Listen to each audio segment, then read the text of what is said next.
नमस्कार दोस्तों, आप सभी का स्वागत है आपके अपने YouTube channel BSc first year में। आज हम लोग बॉटनी पेपर फर्स्ट जिसका एक टॉपिक है तापीय प्रदूषण, उसके बारे में अध्ययन करेंगे।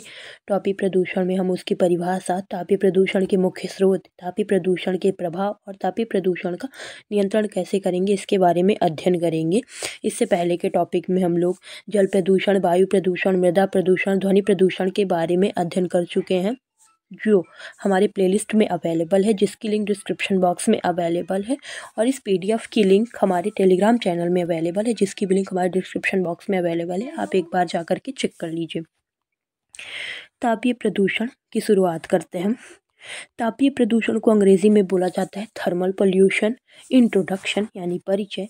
तापीय प्रदूषण का मतलब है जल स्रोतों के प्राकृतिक तापमान में मानव के कारण वृद्धि या कमी होना।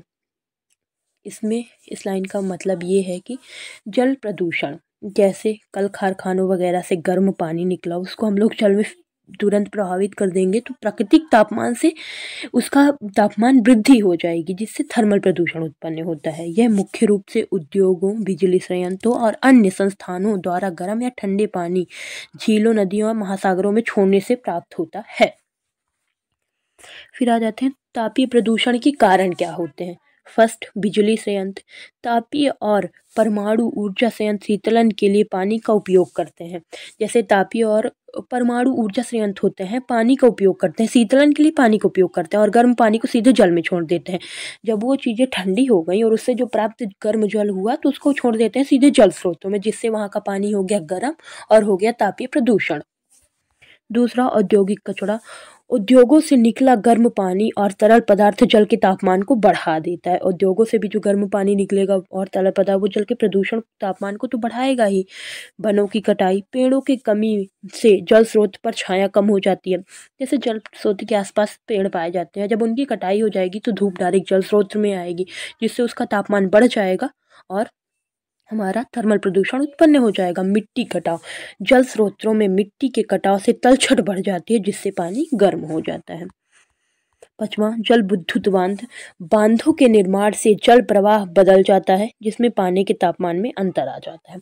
और इसके प्रभाव क्या क्या होते हैं तापीय प्रदूषण के। पहला, पानी का तापमान बढ़ने से ओटो की मात्रा कम हो जाती है, जिससे मछलियां और जलीय जीव मर जाते हैं, क्योंकि जो जलीय जीव पाए जाते हैं वो जल में घुली हुई ऑक्सीजन का उपयोग करते हैं, लेकिन तापमान बढ़ने पर हमारी ऑक्सीजन की मात्रा कम हो जाएगी, जिस कारण से जलीय जीव मर जाएंगे। दूसरा, प्राकृतिक परिस्थितिकी तंत्र का संतुलन बिगड़ जाएगा। प्राकृतिक परिस्थितिकी तंत्र जो होगा उसके एक संतुलन बना रहता है, लेकिन जैसे ही तापमान बढ़ेगा वैसे ही वो संतुलन बिगड़ जाता है।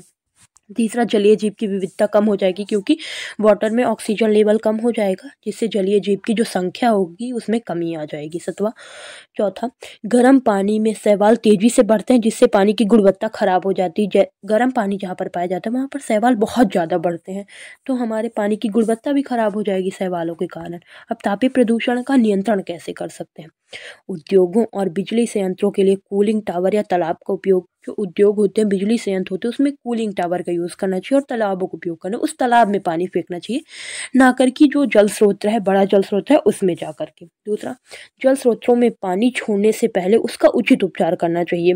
उसमें बायोकेमिकल ऑक्सीजन डिमांड का एक उपचार होता है, उसका उपयोग कर लेना चाहिए, जिस कारण से वो पानी शुद्ध हो जाएगा, पानी थोड़ा ठंडा हो जाएगा, तो तापीय प्रदूषण नहीं होगा।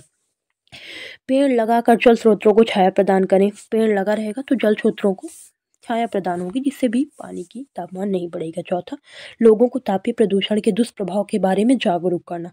लोगों को तापीय प्रदूषण से जो दुष्प्रभाव होते हैं उसके बारे में जागरूक करने से ये तापीय प्रदूषण की क्षमता कम हो जाएगी। Thank you for watching. Please like share subscribe.